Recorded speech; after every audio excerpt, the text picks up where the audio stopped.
everybody. I'm so excited to have you back with us again this week. I have got the most wonderful, wonderful guest this week.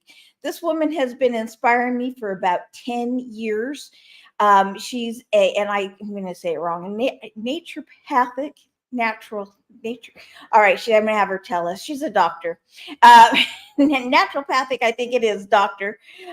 She helps women over 45 find their purpose and their place and their happiness. She has accomplished all kinds of things in her lifetime. She's Reiki master. She's the bomb. And I love this woman, and she is coming to us today from the Bahamas. You can all be jealous now because she's awesome and lives in an awesome place. That being said, I'm going to go ahead and bring my dear friend, Dr. Angelica Christie, on. Oh, hello, beautiful, my beautiful friend. She's like, it's Angelica, Karen. Well, I mean, few people get it right. Only those who live in the Bahamas or European, they say Angelica. Okay, so it's Angelica. But in the United States, I hear Angelica, and if they think maybe I'm exotic, they say Angelica. You are exotic. You are exotic. And that is the honest to goodness truth. Tell us about all the wonderful things that you've done. I went to pull up your reminder, and it's like I've got a whole list of things in my head, and I can't picture all of them now, and my reminder didn't come up. So tell us. Maybe I give you my one true sentence first. It kind of describes who I am. I break rules. I break rules for justice, for freedom, for love, and to be true to myself. And I come from Germany, very old aristocratic family. And since I'm a free spirit, always have been, I broke all kinds of rules. And one of the most unforgiving one was that I fell in love with a man early on. I was only 16, but I thought he was it for the rest of my life. But he was the son of almost like Romeo and Juliet, of parents who were in very fierce competition with my parents. So it was a kind of a forbidden relationship. But to make a long story short, we were separated so many times, and I left home and I moved away 500 miles away in the south of Germany, and in Munich, and that's also where I studied. But of course he visited, and I got pregnant. And so I had an illegitimate, I had a love child, okay? Illegitimate, what does that mean, right? I was going to say, what does that mean? Yeah. I had a love child. So that was kind of, that was a rule that I broke, of course. And it was crazy, but it was amazing for me. I mean, I was only 20 years old, so it changed my life, of course, right away. But it also made me grow up quicker, I believe. But from the very beginning, when I was born, my father must have been in shock because everybody in my family has blonde hair and, typical Northern European, German. And so I was born with jet black, straight hair and jaundice and slanted eyes. I looked like a Japanese doll. Oh, wow. And so, I mean, it was crazy. So I already started out, being shocking people. Rebellious. Rebellious, yes. But of course, when the black hair fell out, blonde, fine hair grew back in, and all of this with the slanted and with a little bit of the yellowish skin was because I had jaundice. So it was just, that. And I just realized, oh my God, you see something rebellious. I didn't paint one of my fingernails. I love it. That is rebellious. That is rebellious. I'll tell you what. Oh my goodness, forgot. So it is. And I've done worse. Trust me on that. yeah, I have done worse too, but I'm just noticing it. Oh my goodness. So it's like the cracks, right? We need to love the cracks in our life, the imperfection, because I mean that's what makes us either upset or we smile, and we take it with lightness and see how life truly is. It isn't perfect, and that's always a lesson. So anyway, I from Germany, and I got married and had 2 more children. That made 3 German children. And at the age of 33, I think 33 or 34, I fell in love with the Bahamian man. While my first husband and I, we loved the Bahamas. We came to the Bahamas at least once or twice a year until we bought an apartment in Freeport. That's where I live now. I mean, it's crazy. And not in that apartment, of course. And I just, it was just as if a gigantic fist or hand picked me up and planted me into the Bahamas. When I came back to Germany, even though I was married, still married, I felt like a stranger. I wasn't there anymore. So it took about another year, but I moved to the Bahamas. I left my first husband, and also I had to leave 2 children behind. That was very, very painful, because the judge, back then, that's a long time ago, 50 years or so, he decided that the Bahamas was not the place for young German children to grow up. Yeah. But one of that child that I had to leave lives here and has the most exquisite and beautiful restaurant. Oh, wonderful. Yes. I can't wait to come visit. Yes. It's called the Stoned Crab Restaurant. It's beautiful. When you Google it, in the Bahamas, it's one of the most amazing places, right on the beach. But anyway, so my life was kind of, then I moved to the Bahamas, had 2 more children, and beautiful. They are a little bit mulatto because my husband is mulatto as well. He is black, but not really black, so he's they were mixed race in there. And he's an attorney, and so there was another challenge, even though he is my soulmate. But so many women believe that soulmates are men who just know what they want and become bliss bunnies, And soulmate is not a bliss bunny. The soul calls to you a person who you are compatible with, but you need to both need to learn. So the best place to learn is in a relationship, right? Yes, better to learn there than to not learn at all. Right. Yes. And so with my second husband, we got divorced after a 10-year marriage. I left once more, and because the Bahamas was a very male-oriented country, highly Christian, and since I spent 5 years in the mother house of the Ursuline nuns, Christian. Not in the convent, but it was a boarding school where the convent was right next to it. Right. Excuse me. Bless you. And I got cursed there. I got cursed by Mother Superior that I would never have a decent life and I may as well be a whore.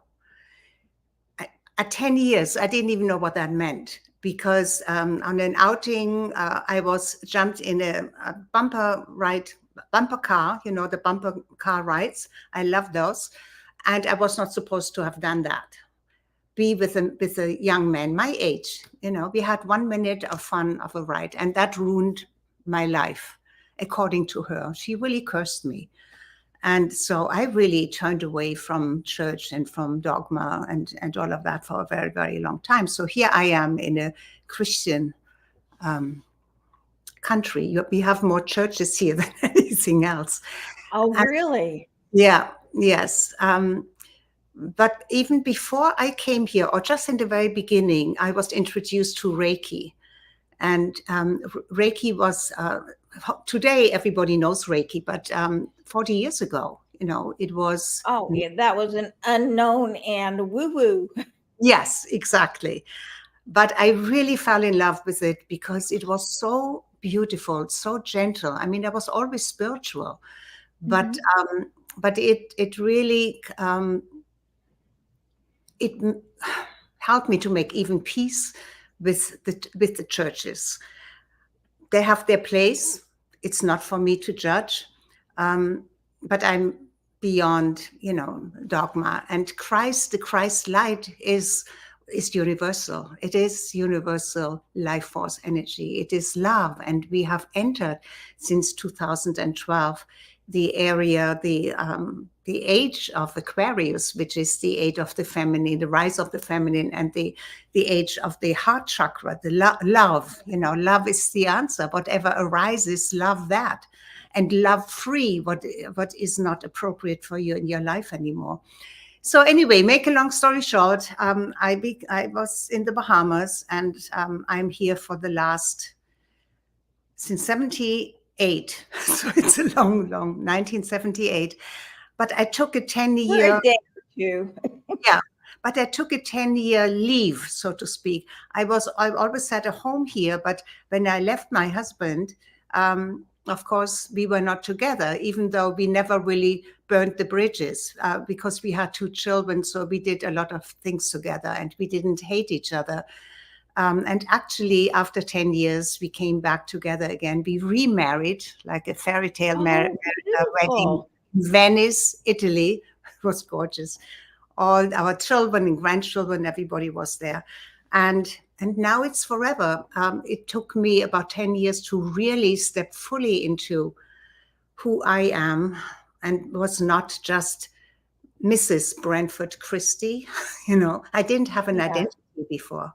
So it was always very, very meaningful, even though rebellious and not understood by most people. But in the end, there was always a purpose in everything, and this is what is so amazing in our lives, in everybody's life, that when you follow your intuition and really know from your heart, there are changes that you have to make because there is just that internal push, and if you don't listen, and if you don't go within and figure out what this means, and then take the chance and have the courage to change something, then you may stay in a place where you believe that it's safe, but nothing is actually safe. Yeah. The only safety is within yourself, right? Within you. Yeah. You are safe within you, and you are loved and blessed and cherished by the universe, by God, by your angels, by your masters, teachers, and guides. You are safe there. But you're not safe because you do anything in particular or need to hang on, even though it's not right for you anymore, So yeah. Now, I like, instead of the term rebellious, yeah, I like brave and adventurous. Yes, brave and adventurous, because life is an adventure. And let me tell you, it goes, and I can say that because up to when I was about 60 or so, I never thought about that I would get old or older, or that life could, you know, that I'm getting closer to the end of my life. I always had that very youthful young spirit within me.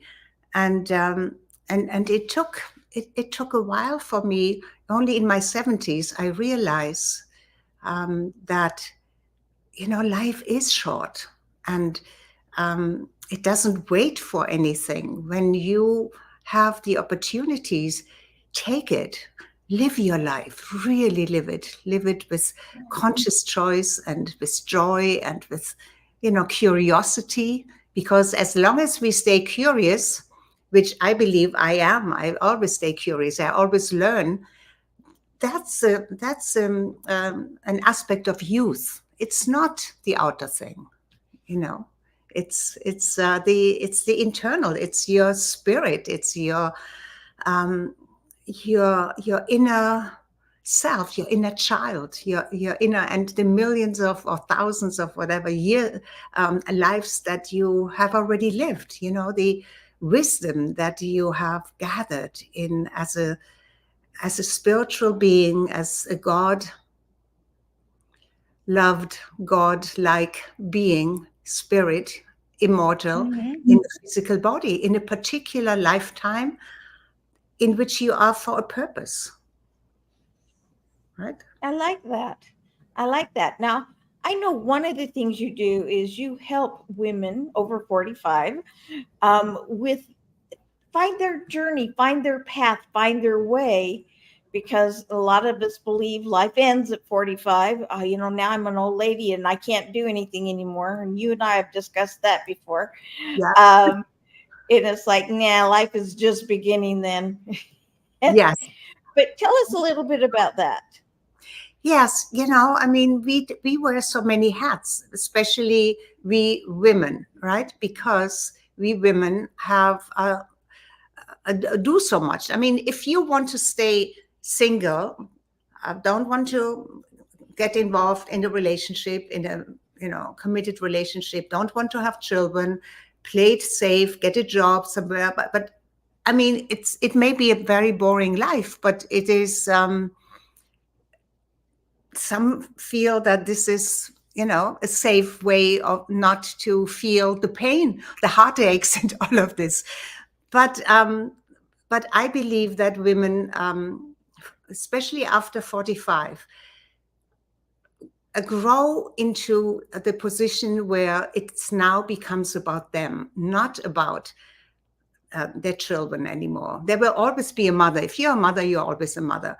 But your children don't really need you in that same way.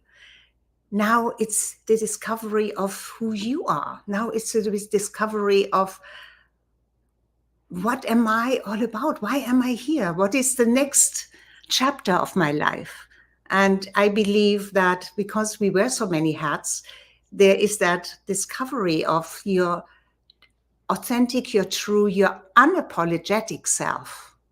Not what you have been told, not what you do, or So often when I ask my clients, who are you? They said, I am, and then they say a wife, a mother, then their profession or what they do. They said, no, who are you? And so we are peeling, just like you peel an onion. We are peeling away all the layers of these learned identities and taken on identities and taking on responsibilities that bit by bit they fall away as we get older. And so the beautiful thing is really, the most exciting thing is the discovery of yourself, that inner journey. So how does one go about discovering themselves? Well, to just write down, who am I, and then just go deeper and deeper. What does this mean? I'm a wife or whatever. What does this mean? Is this all? Is this who I am?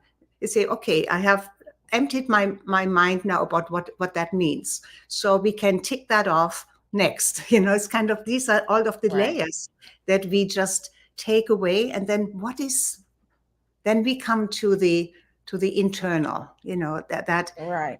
the incredible child self, unbound, innocent, full of joy and energy, immortal. Your child self is really the immortal self, I believe, because it was fearless when you were born. You were fearless first until they made you fearful. Don't touch that. Stop doing this. No, no, don't. Yeah, don't. Yeah, no, you think about it. We were fearless. I mean, we crawled, we rolled, we walked, Yeah. and we crawled and rolled into places of danger, and we walked into places of possible danger. We didn't say, "Oh, I can't do it." No, we tried and tried and tried. I mean, can you imagine as a child when you get up and you fall, you say, "Oh, obviously I can't do that." Right. I mean, makes no sense. Yeah. We lost, but it's all within us. We still have that. And so Right. what we need to do is we don't have to learn anything. We have to strip away stuff. Right. Well, and it's like I tell people, and I've got up there accomplishments when you look at my name and stuff. Yeah. Dr. Karen Perkins, host, international speaker, best-selling author, blah, Right. blah, blah, blah, blah. Yeah. That's not who I am. Those are Yes. things I just happen to have accomplished. Yes, exactly. I'm a long list of those things too. And this is not who I am. It's not who I am. Even though in today's world still, but I think we are slowly moving out of it. And it started when your story became more important than listing your accomplishments. So we're slowly moving away from there. But it's still, it still seems to be easier to be acknowledged if you have the whatever, the certificates and the doctors and the whatever, and what you have accomplished and gotten the awards and the accolades, and have this and have your own show and have, speaking on international stages and have published books and all of this. I mean, then it comes to a point with what else? What now? Did that change me? Yes, it gave me a lot of experiences, and hopefully I have grown in exponentially in different areas, also in my understanding of who I am and my capacity to love, my capacity to embrace others, to really understand that we are here not just for our own enjoyment, even though that's number one, but also to leave a legacy, to make the place that we leave a better place, right?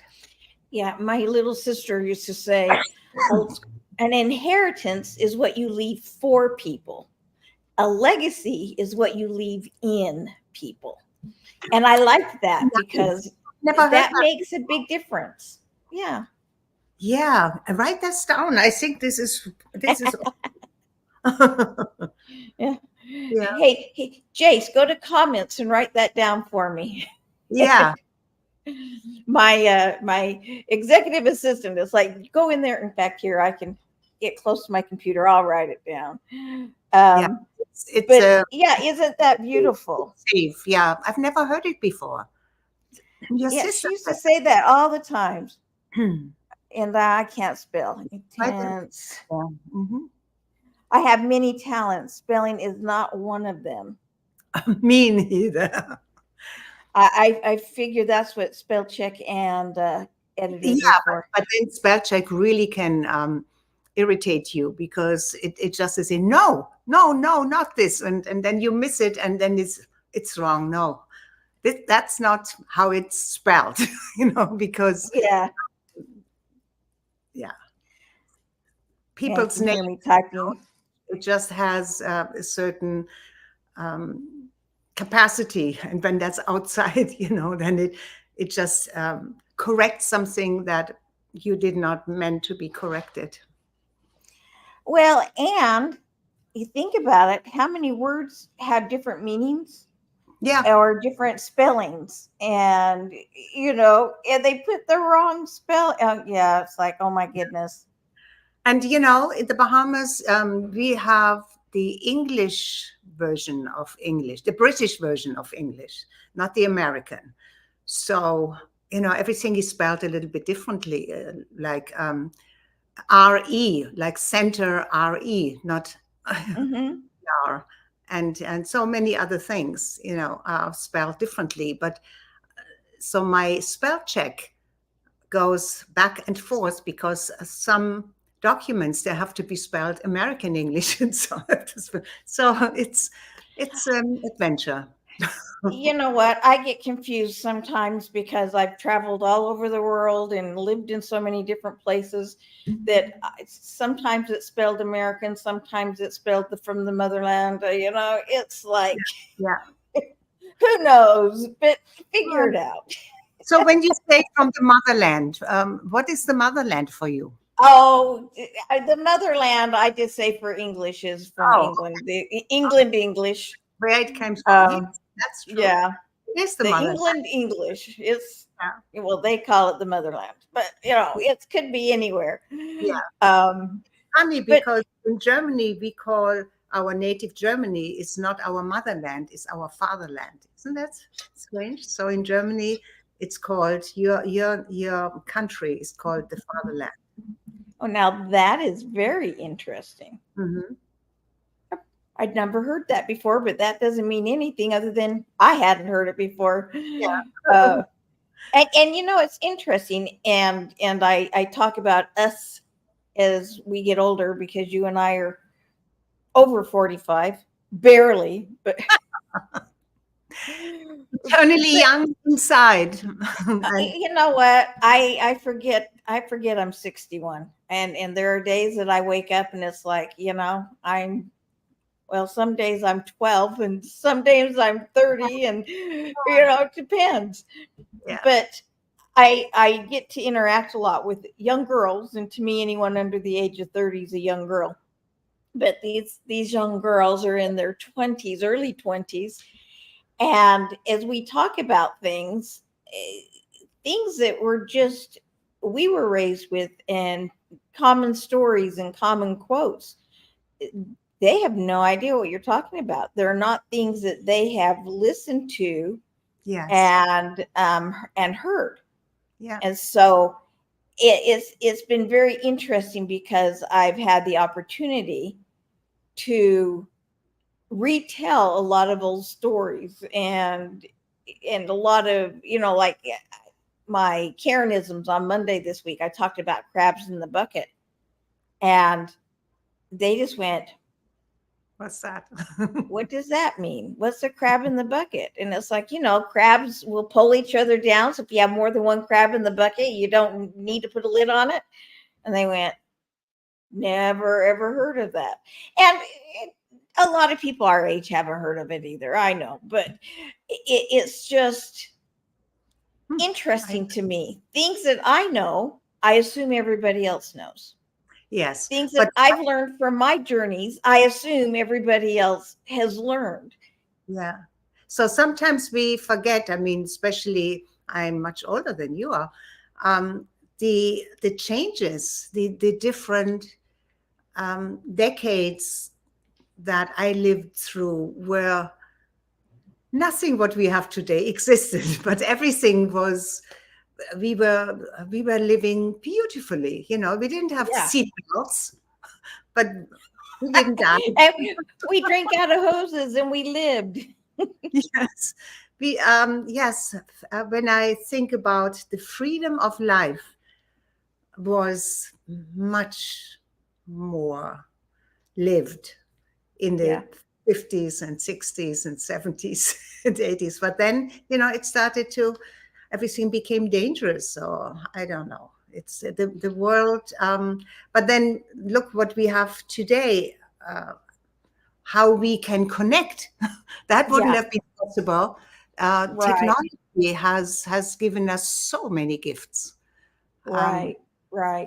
And if we use them, like everything in life, you can abuse it or you can use it purposefully and mindfully, and have tremendous profits or enjoyment from it. I mean, profits for those who do business, enjoyment for those, for a family to come together that live in different parts of the world. Yeah.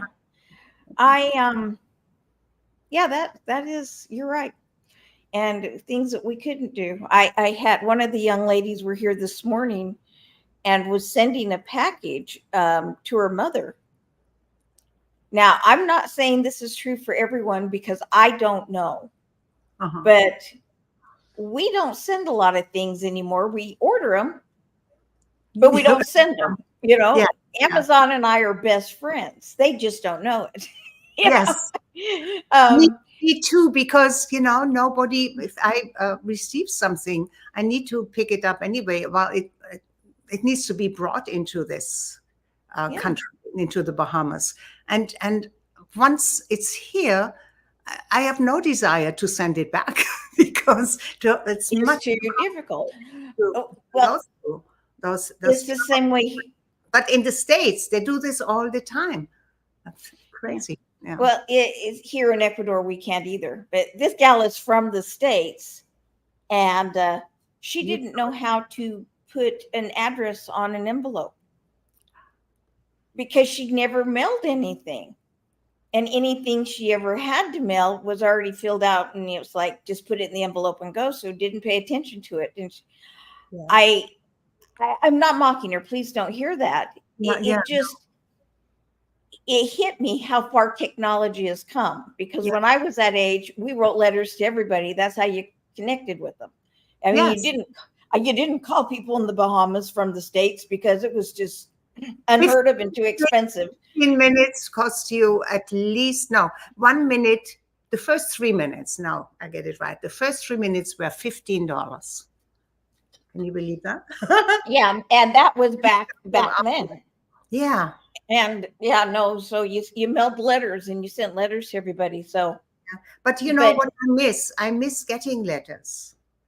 Yeah, me too. Handwritten letters. I mean, I have them from my parents and I'm glad I kept, some of them, but going to my post box, we still have post boxes in the Bahamas here. We don't have post delivered unless it comes through Federal Express or the other, but we don't even have post box.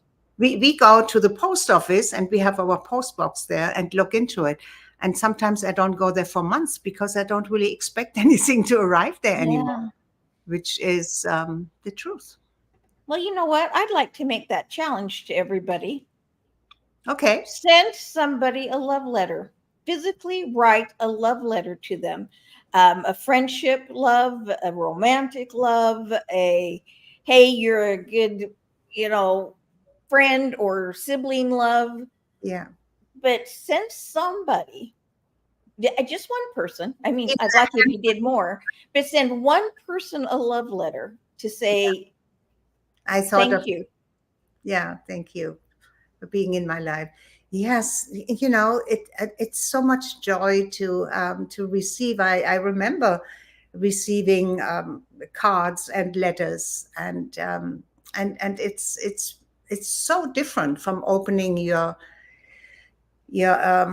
phone or your computer and you get an e-card or so. It's nice too, and those are nice, fancy and moving and songs and all of that. But to actually receive something that somebody wrote and licked, sealed the envelope and mailed to you, it's so nostalgic, when we think about this today. Well, and touching something that's tangible and then opening it. Yes. It's a whole different concept. Yeah. Well, you've given us an overview of your journey, but I'd like you to pick one Okay. event in life or one really profound journey that you would say has helped you the most in your spirituality and in your code for mature women and in helping people. So if you were to pick one really standout journey, what would it be? Well, it may have been an event that, because as I said, I left my husband, Bahamian husband. I was divorced. We were divorced for 10 years and for a particular purpose. And then when I came back, there were certain things that did not change, and one of them were that he still considered me being, first of all, his wife and taking care of his needs first. Mm-hmm. And also very protective, saying, I still don't understand. You don't have to work. Why are you doing this? Why are you doing the other thing? Don't you think it's, and this was, at that time, I was over 65. And so all of a sudden I thought, oh my God, here it's, he changed on the outside, but not really very much on the inside. And at that time, this was in 2017, 18, I really wanted to bring my gift into the world in a bigger way. I wanted to speak on international stages in the United States. And I never forget that evening when it went through my head, how am I going to tell him this? Because that means travel. It also meant spending more money because as you know, when you travel internationally and speak on international stages, it all costs money, right? And so I told him that this is what I wanted to do. And he said, you want what? They said, don't you know how dangerous it is out there, traveling by yourself and doing this, blah, blah, blah, blah, all of this. And so in the past, maybe I would have said, well, get a little bit of that. But I put my heart into my brain and into my willpower. I had that desire going through all of my chakras. They said, this is what is happening. This is what I'm doing. And I did. And for a whole year, I had amazing experiences. And in the end, it helped him to grow because he understood, he saw how it improved me as a person as well in my self-confidence. And the experiences were so amazing because, I was on stages like Carnegie Hall and in West Point and in Rockefeller Center up at the Rock and Harvard Business Club in Boston. And I met celebrities, and I just really stepped out of the island life into the big, into a abundant, big world of business and entertainment and all of this. And it was beautiful. And then 2020 came and COVID came and it was all finished.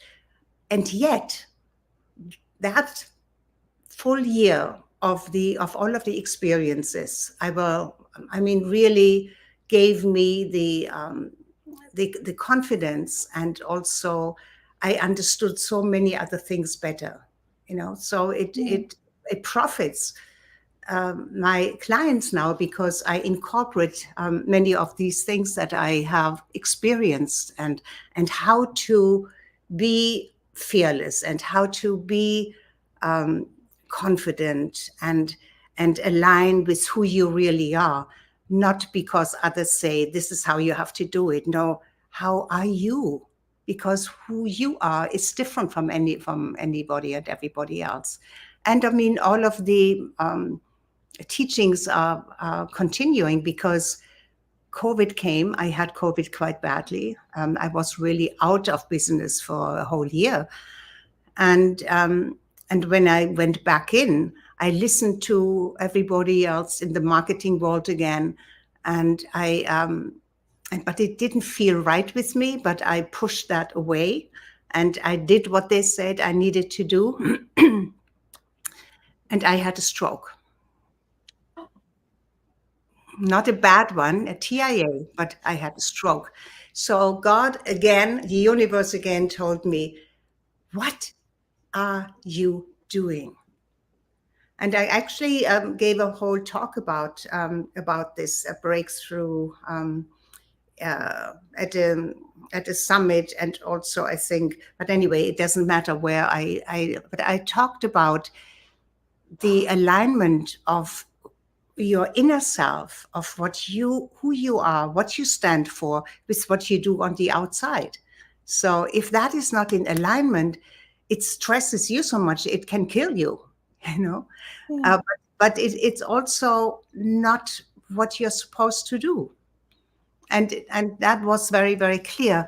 But again, it's a journey, because from that I discovered Kathy Taccheroni and the Golden Life Community. And I spent almost a year there, being part of the team to create this incredible, beautiful platform of the for women 55 and over, especially those who are lonely, divorced, widowed,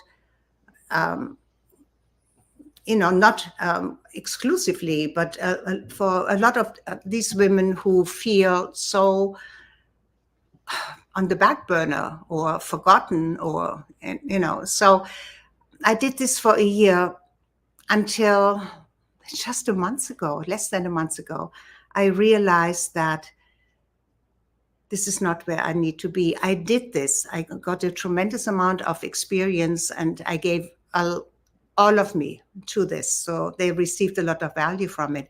But now I am at a point where I want to pick the women that I want to work with. I love that. I'm going to show your YouTube channel, because I want these ladies to go out and watch some of your shows. Thank you. Yes, and I have the Win-Win Women. I'm part of that, and I will keep that for the last 2.5 years. I have a show like you have every Saturday, and you were on my show, right? Yeah, was on it. Yes, and this is for women 45 and over. Your radiant life after 45. And I never forget when you told me what your life became so amazing after, and it was all after 45, right? So. Yeah. I mean, I had an amazing life before then, but after 45 is when all of the really crazy stuff happened, and that shaped who I am now. Yes. And I love hearing the things that have gone on in your life that's helped shape you. Mm-hmm. But I do want to follow back up on and ask, being true to your inner self by doing the things that outer that match the inner. Yeah. Talk about that a little bit more. I know you did a whole presentation on it, and we only have, limited time, a few minutes, but tell us more about that, because I know there are a lot of people, men and women out there, who are not in alignment. Yes. They're not listening to their soul. They're not listening to their heart. What really then happens is it's painful. Your body, we are energy. And so our internal energy is represented in how your body creates the outer, right? Mm-hmm. So this is why when you're under a lot of stress, or you poison yourself with junk food and all of this, it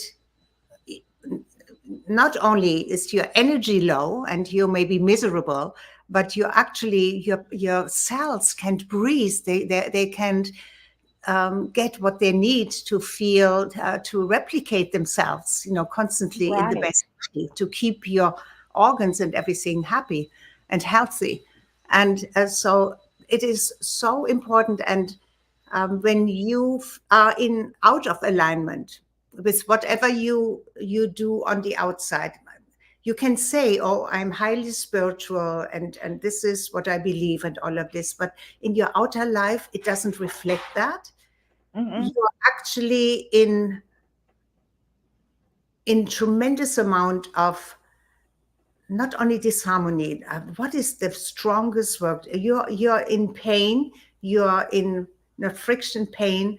You are in a crazy distress without you actually knowing it. Yeah. Because it doesn't, your body cannot talk to you, but your body does talk to you in all of these little things. Like, I mean, you did this incredible healing for me of emotional release, right? And because we accumulate these things, and if we don't have a way of releasing them, correcting, or finding somebody like you, or somebody who can help you to release this and come into